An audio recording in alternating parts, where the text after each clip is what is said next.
Halo guys, kembali lagi bersama saya Yogi di channel D2YT Movie. Pada video kali ini, saya akan melanjutkan part ke-18 dari alur cerita manhwa yang berjudul Star Seek into Supreme Dantian, yang mana sudah kita ketahui bersama di part sebelumnya. Pada saat Ginsu dikepung oleh beberapa putra dewa di aula sekte Yuwa, Ginsu berhasil mengalahkan beberapa putra dewa yang mengepungnya. Dan kini Ginsu juga berhasil mengambil tombak pemburu milik putra dewa ketiga, yang konon kekuatannya dapat memusnahkan semua dewa dan roh dengan hanya sekali serang. Oke, tanpa berlama-lama, mari kita langsung ke alur ceritanya. Pada awal cerita, kita diperlihatkan Ginsu yang setelah mengalahkan putra dewa ke-16 dengan tombak pemburu, kini langsung mengincar putra dewa ketiga yang juga ikut mengepungnya beberapa saat yang lalu. Putra dewa ketiga, sekarang giliranmu. Putra dewa lainnya, tolong aku. Kedua putra dewa yang tadi membantuku, identitas kalian masih belum diketahui. Mari bergabung untuk melawan putra dewa ke-18 lagi. Tidak, putra dewa ke-18 telah menghancurkan pedang jiwaku, dan kini jiwaku sudah terluka karena hal itu. Aku akan mundur untuk hari ini. Benar, aku juga akan mundur. Aku sudah berusaha menghentikan putra dewa ke-18, tetapi dia benar-benar tidak terhentikan. Silakan lanjutkan pertarungan kalian. Aku tidak akan ikut campur lagi. Apa? Dan ternyata kini tidak ada lagi putra dewa yang mau membantu putra dewa ketiga. Karena pasalnya setelah mereka melihat Ginsu mengalahkan beberapa putra dewa yang mengepungnya, kini putra dewa lain berpikir bahwa Ginsu memiliki bentuk jiwa yang aneh, dengan pertahanan yang sangat kuat. Metode serangan yang digunakannya pun juga dapat menentang langit. Dan terlebih lagi energi spiritual Ginsu tidak terbatas. Hal ini mengingatkan mereka kepada Qin Fatian, ayah dari Ginsu. Untungnya Qin Fatian ada di medan perang surga, dan dia tidak pernah kembali. Benar, jika tidak keluarga Qin akan menjadi keluarga yang mendominasi di sekte Yuwa.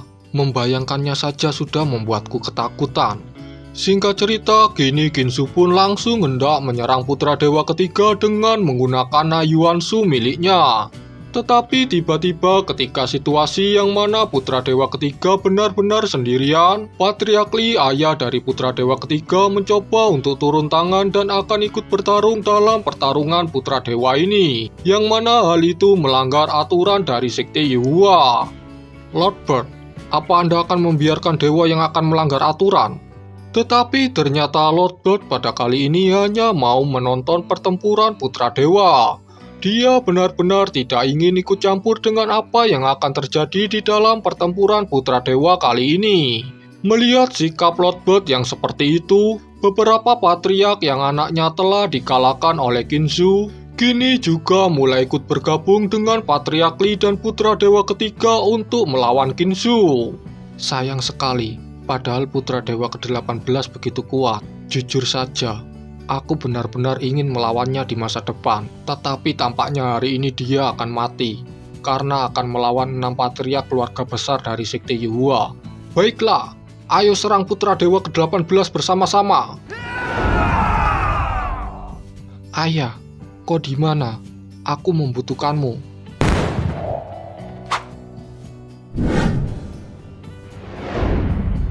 Hahaha, anakku, ayahmu telah datang. Apa? Itu adalah Qin Fatian. Dia telah kembali dari medan perang surga. Ini benar-benar sangat gawat. Ternyata tebakanku benar. Sebelumnya leluhur Yaming sudah memberitahuku bahwa ayahku akan kembali ke sekte Yuwa. Ternyata semuanya telah dipersiapkan untuk menghadapi situasi kritis hari ini.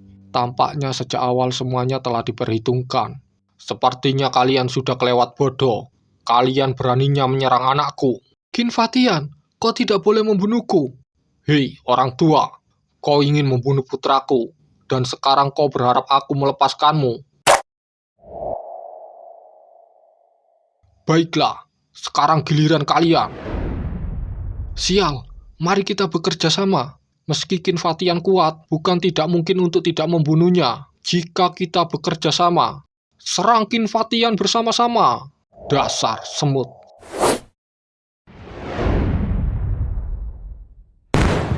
Dia sangat kuat. Benar, dia tidak terhentikan. Kau, matilah. Sial, Qin Fatian benar-benar tidak ragu untuk membunuh kita. Baiklah semua, umur orang tua ini tidak akan panjang lagi. Kalian semua bantu aku akan menyeret Qin Fatian mati bersamaku. Baik, semuanya. Sekarang adalah momen hidup dan mati. Lakukan yang terbaik. Baik. 3 patriark keluarga besar dari sekte Yua pun mulai mengeluarkan kekuatan spiritualnya kepada kakek dari putra dewa ke-16 Pio Yingsheng. Sehingga hal itu dapat membuat kakek dari putra dewa ke-16 Pio Yingsheng seperti memiliki kekuatan kultivator yang berada pada ranah God King untuk sementara waktu. Tetapi efek dari injeksi kekuatan spiritual itu akan membuat penggunanya mati setelah menggunakannya. Qin Fatian, putramu telah membunuh cucuku. Pengorbanan ini sebanding untuk menyeretmu mati bersamaku. Rasakan kekuatan yang sebanding dengan kultivator di ranah God King ini. God King, sial, ini menarik sekali.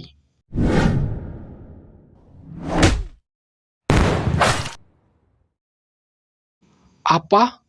Dikalahkan dengan hanya 1 pukulan? Mengerikan. Tidak heran Qin Fatian bisa sangat terkenal di masa lalu. Hari ini, aku telah melihatnya sendiri. Kekuatan yang tidak bisa digambarkan. Hei, putra dewa ketiga. Kau sedang lihat apa? Jangan diam saja.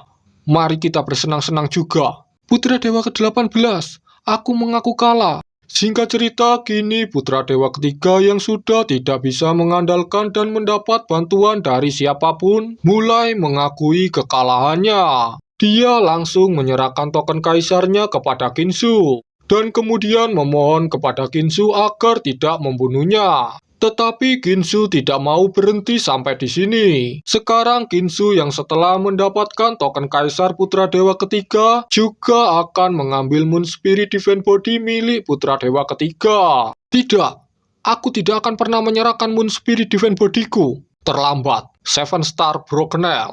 Qin Su pun langsung mengeluarkan jarum 7 Star Broken Nail yang ia rampas dari putra dewa ke-11 Duan Jinfei pada saat di sekte Yoji waktu itu. Yang mana sudah kita ketahui bersama di part sebelumnya, jarum 7 Star Broken Nail ialah jarum yang dapat digunakan untuk merusak dan mengambil tubuh spiritual dari dewa lain. Putra dewa ke-18, beraninya kamu mengambil Moon Spirit Divine Body milik anakku? Sudah kubilang, berhenti menyerang anakku. Anakku Qin Su, lakukan apapun yang kau mau. Apa? Kepala keluarga Li juga mati. Lord Bird, tolong kami. Kalian ingin meminta tolong. Sudah kubilang, Lord Bird hanya ingin menonton. Selain itu, kalianlah yang telah melanggar aturan terlebih dahulu. Jadi ini adalah salah kalian sendiri. Sekarang aku mengerti mengapa Lord Bird membiarkan semua ini sejak awal. Jangan bilang dia sudah bekerja sama dengan ayahku untuk menyingkirkan orang-orang licik di sekte Yehua. Sekarang kau.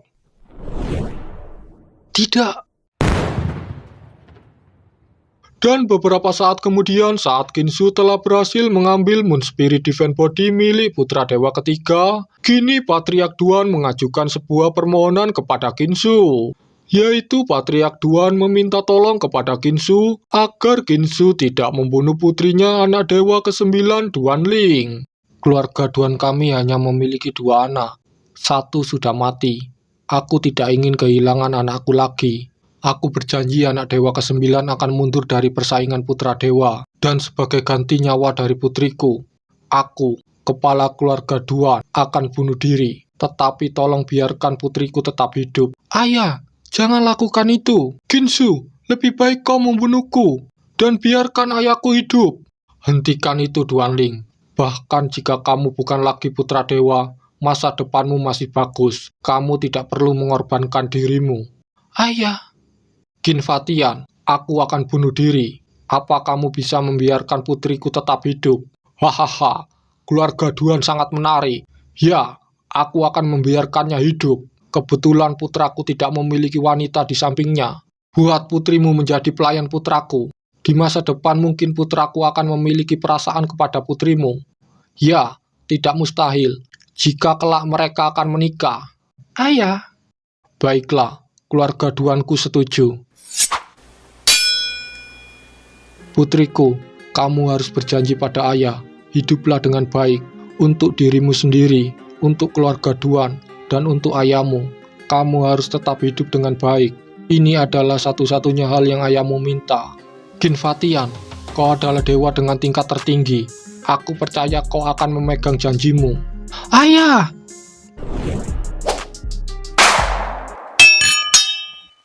Kinfatian, mengapa? Melihat orang tua sepertimu akan bunuh diri tidak akan menguntungkanku. Aku akan meminta sebagian wilayah dari keluarga Duanmu sebagai gantinya. Apa kau bisa menerimanya?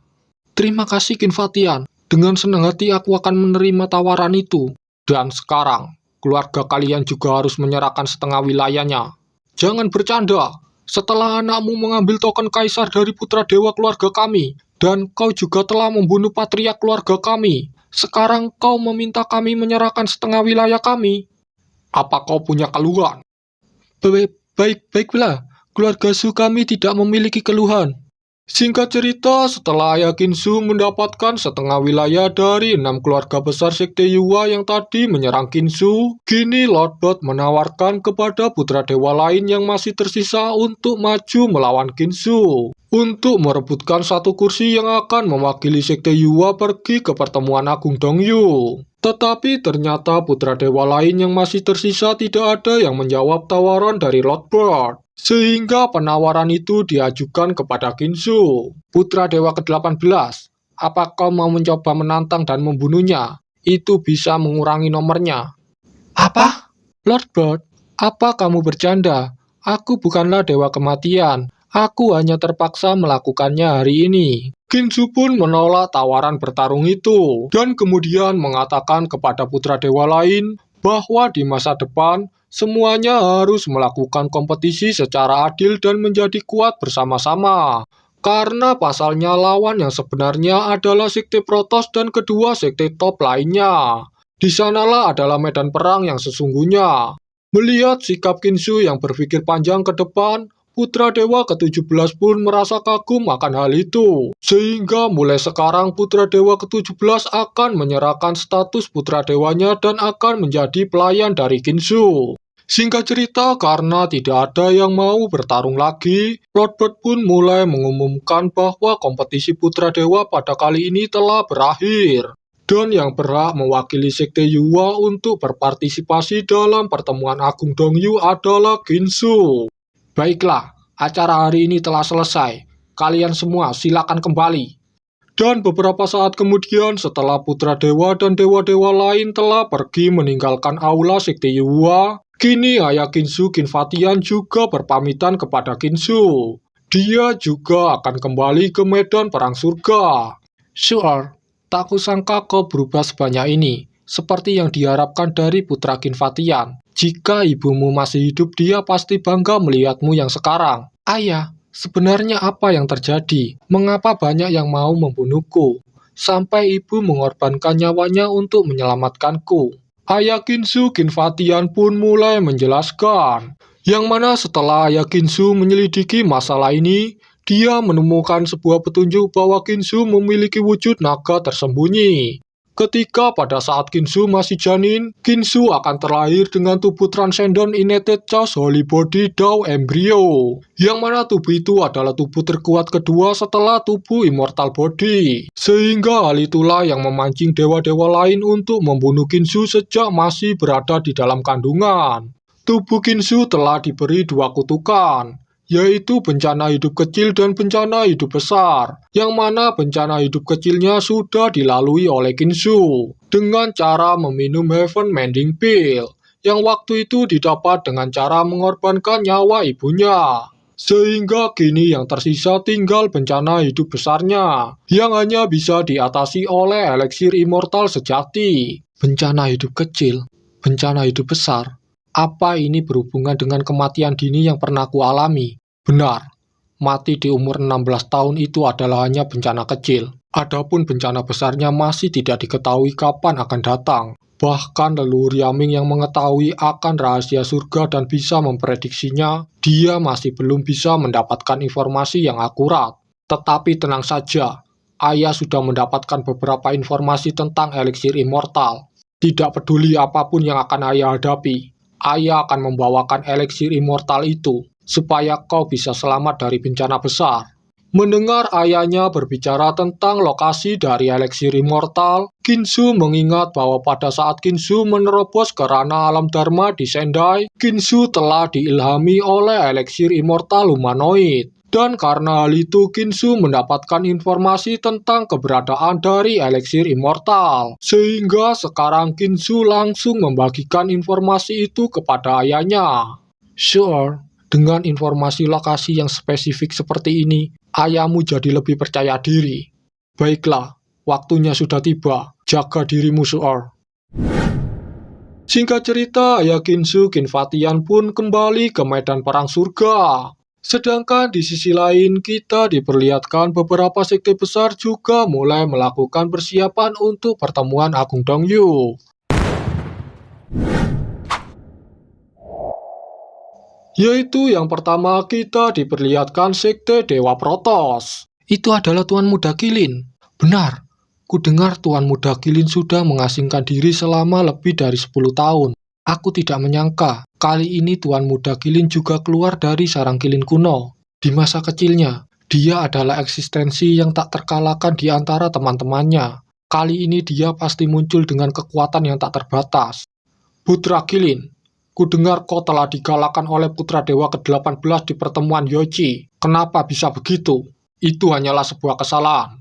Putra Dewa ke-18 hanya beruntung. Sampah. Beraninya kau berbicara seperti itu? Meskipun kau adalah Tuan Muda Kilin, aku ini adalah Putra Dewa Kilin. Statusku tidak lebih rendah darimu. Ingatlah itu. Jika kau tidak memberiku penjelasan, aku tidak akan mundur. Putra Dewa Kilin, apa kau tahu, saat ini sekte Protos kita sedang di masa kebangkitan. Kekalahanmu telah membuat kami malu. Jika kau tidak mampu mengalahkan Putra Dewa ke-18, bagaimana jika aku membunuh Putra Dewa ke-18 untukmu? Hah, konyol. Bahkan tanpamu aku bisa membunuhnya sendiri. Baiklah, mari bertanding. Siapa yang bisa membunuh Putra Dewa ke-18 terlebih dahulu di pertemuan Agung Dongyu? Tentu, aku menerima tantangan ini. Putra Dewa Kilin dan Tuan Muda Kilin pun mulai bekerja sama untuk membunuh Ginsu. Karena pasalnya hal ini bukan hanya tentang dendam atas rasa malu karena Putra Dewa Kilin telah dikalahkan di sekte Yoichi. Hal ini juga karena dendam mereka kepada ayah Ginsu, Kinfatian, yang mana dulu Kinfatian telah membunuh patriark dari sekte Protos. Sehingga pada saat itu juga generasi sekte Protos dibuat tunduk kepadanya. Bagi sekte Protos hal itu adalah rasa malu, tetapi bagiku, ini adalah untuk membalaskan dendam ayah. Kinfatian, kau telah membunuh ayahku, dan kali ini aku akan membunuh putramu. Kami menyambut kedatangan Pangeran Naga. Kita akan segera bangkit.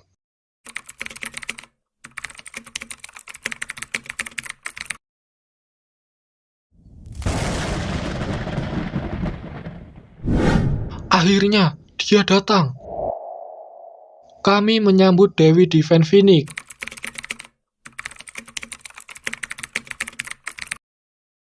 Aku telah keluar. Apa di pertemuan Dongyu ada yang setara denganku? Menjawab pertanyaan Dewi. Untuk sekarang hal itu mungkin tidak ada. Apa kau belum mendengarnya? Baru-baru ini beredar kabar bahwa di sekte Yuwa, Putra Dewa ke-18 telah bangkit. Dan dia mendominasi secepat kilat. Dikabarkan dia berhasil mengalahkan setengah dari Putra Dewa sekte Yuwa.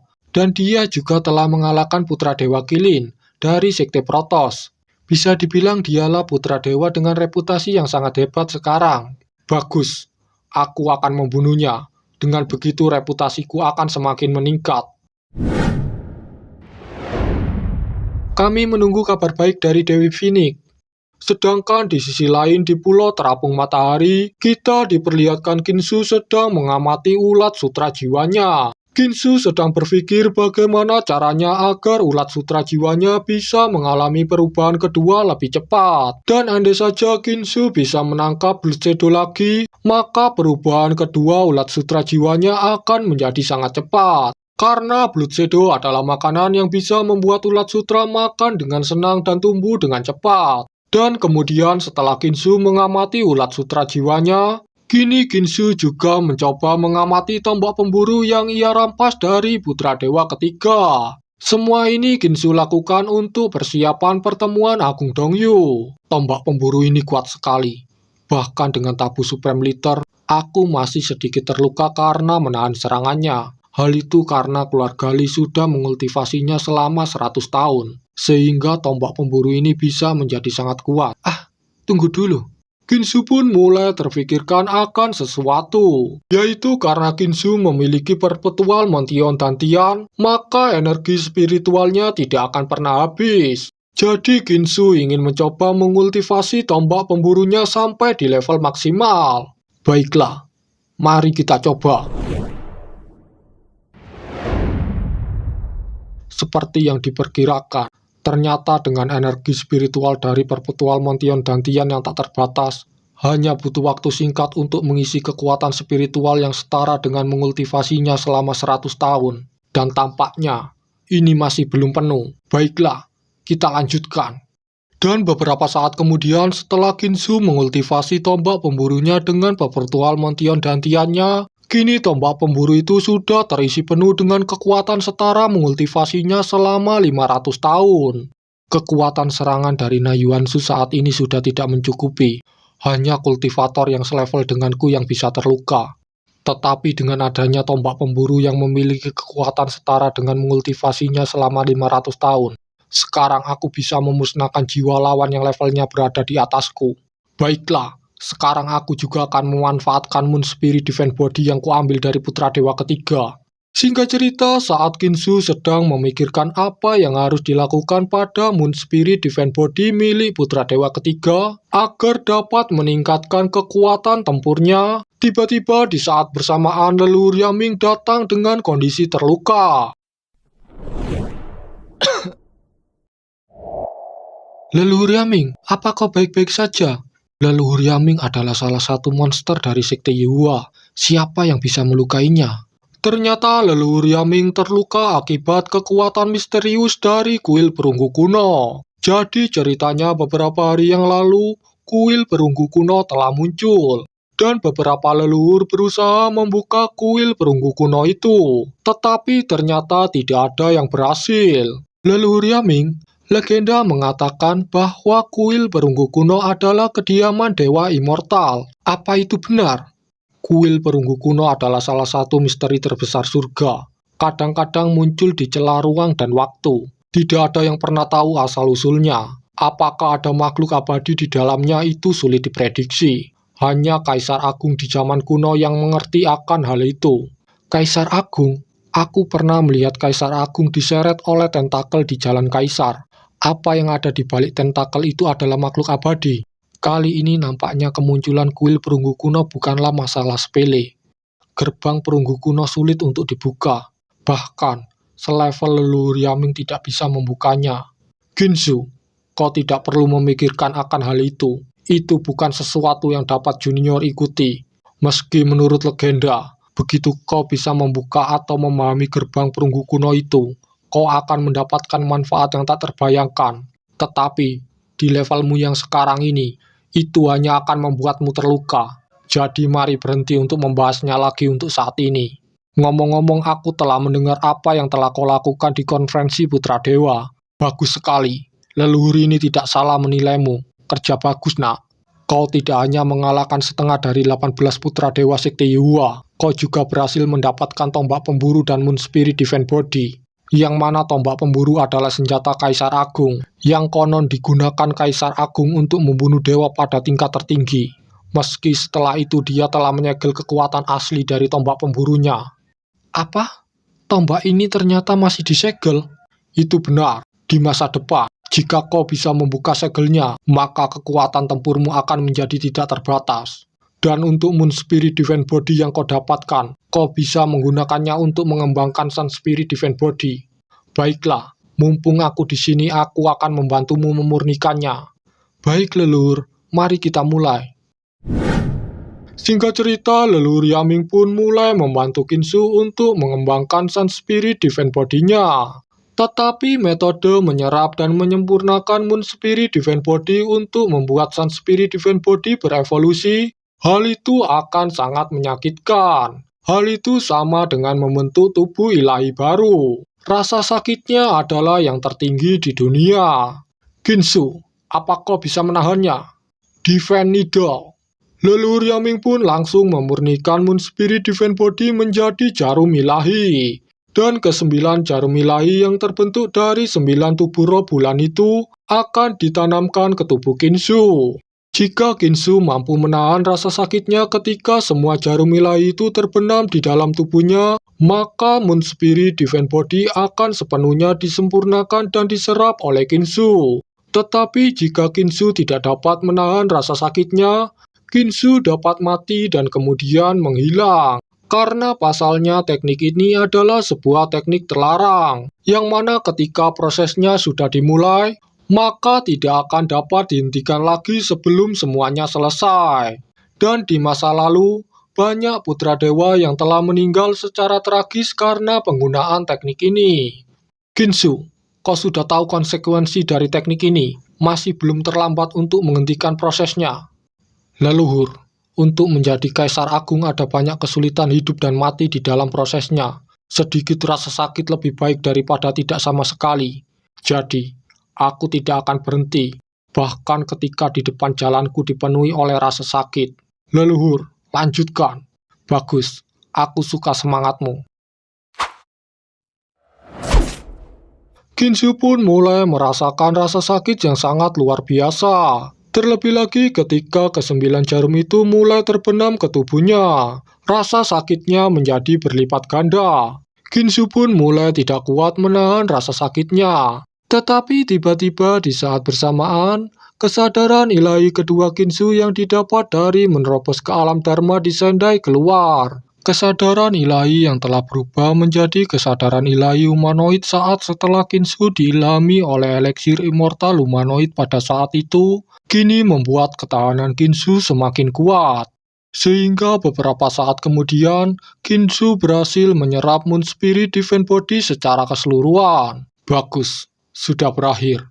Tampaknya dengan kesadaran ilahi kedua, toleransiku terhadap rasa sakit semakin tinggi. Bahkan jika aku melakukan metode ini beberapa kali lagi, aku bisa melewatinya dengan mudah. Baiklah, sekarang tinggal tahap penggabungan. Gabungkan! Moon Spirit Defense Body dan Sun Spirit Defense Body pun mulai bergabung. Dan gabungan dari keduanya membuat Sun Spirit Defense Body mengeluarkan perwujudan pelindung tubuh dewanya. Yang mana dengan begini Sun Spirit Defense Body telah selesai. Dan kekuatan tempur Qinzhou sekarang meningkat 2 kali lipat. Dan hal semacam ini jarang terlihat di seluruh Wilderness Timur dalam 1000 tahun. Karena dari 108 tubuh Transcendent, Moon Spirit Defense Body adalah tubuh Transcendent langka setelah Sun Spirit Defense Body. Dan Qinzhou telah berhasil menyerapnya. Mendengar bahwa di dunia ini ada 108 tubuh Transcendent, Qinzhou pun langsung bertanya kepada leluhur Yaming. Leluhur, di antara 108 jenis tubuh Transcendent mana yang paling kuat? Dan bagaimana cara meningkatkannya? Leluhur Yaming pun mulai menjawab pertanyaan Qinzhou, yaitu tubuh Transcendent terkuat dari 108 tubuh Transcendent adalah Legendary Immortal Body. Tetapi sejak zaman kuno, tidak ada yang mendengar bahwa ada dewa yang memiliki tubuh itu. Jadi leluhur Yaming tidak tahu bagaimana caranya meningkatkan kekuatan dari tubuh Transcendent itu. Sedangkan yang kedua adalah Innate Chaos Holy Body Dao Embryo, yang mana tubuh Transcendent itu dimiliki oleh Qinzhou ketika masih janin. Tubuh dari gabungan 3 tubuh Transcendent teratas. Jika Qinzhou waktu itu berhasil dilahirkan dengan tubuh itu, maka sekarang Qinzhou memiliki kekuatan yang tidak dapat dibayangkan. Sebagai contoh sederhana, pada masa itu, Patriark yang memiliki United Holy Body pernah berperang melawan sosok leluhur Patriark yang memiliki God King Body, dan keduanya memiliki basis kultivasi yang sama. Tetapi Patriark yang memiliki God King Body sedikit lebih tinggi tingkat basis kultivasinya. Namun dengan hanya satu pukulan dari Patriark yang memiliki tubuh United Holy Body, Patriark yang memiliki God King Body dapat dikalahkan seperti sampah. Dan bisa dibayangkan bagaimana kekuatan Kinsu jika tubuh Transcendent United Holy Body Dao Embryo waktu itu terselesaikan. Tubuh gabungan antara United Holy Body dan Dao Embryo. Kekuatan yang tercipta akan menjadi sangat mengerikan. Kemudian setelah mendengar penjelasan dari leluhur Yaming, Kinsu sekarang menjadi mengerti alasan mengapa ketika Kinsu masih berada di dalam kandungan, banyak dewa yang mau melenyapkannya. Singkat cerita, setelah Kinsu dan leluhur Yaming berbicara banyak, beberapa saat kemudian kita diperlihatkan depan gerbang Sekte Yuhua. Yang mana di sana nampak Kinsu dan kelima temannya bersiap pergi ke pertemuan Agung Dongyu. Dan beberapa saat sebelum Kinsu dan teman-temannya berangkat, dua putra dewa yang dikirim oleh Sekte Yuhua sebagai pendamping Kinsu juga datang, yaitu putra dewa ke-6 dan juga putra dewa ke-4. Jadi pada pertemuan Dongyu kali ini, Kinsu ditunjuk sebagai pemimpin yang mewakili Sekte Yuhua. Dan 7 dewa lainnya sebagai pendamping Kinsu dalam pertemuan Agung Dongyu.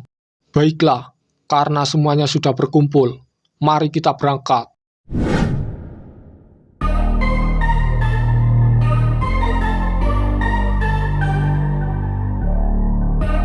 Oke, sampai di sini dulu untuk part ke-18-nya.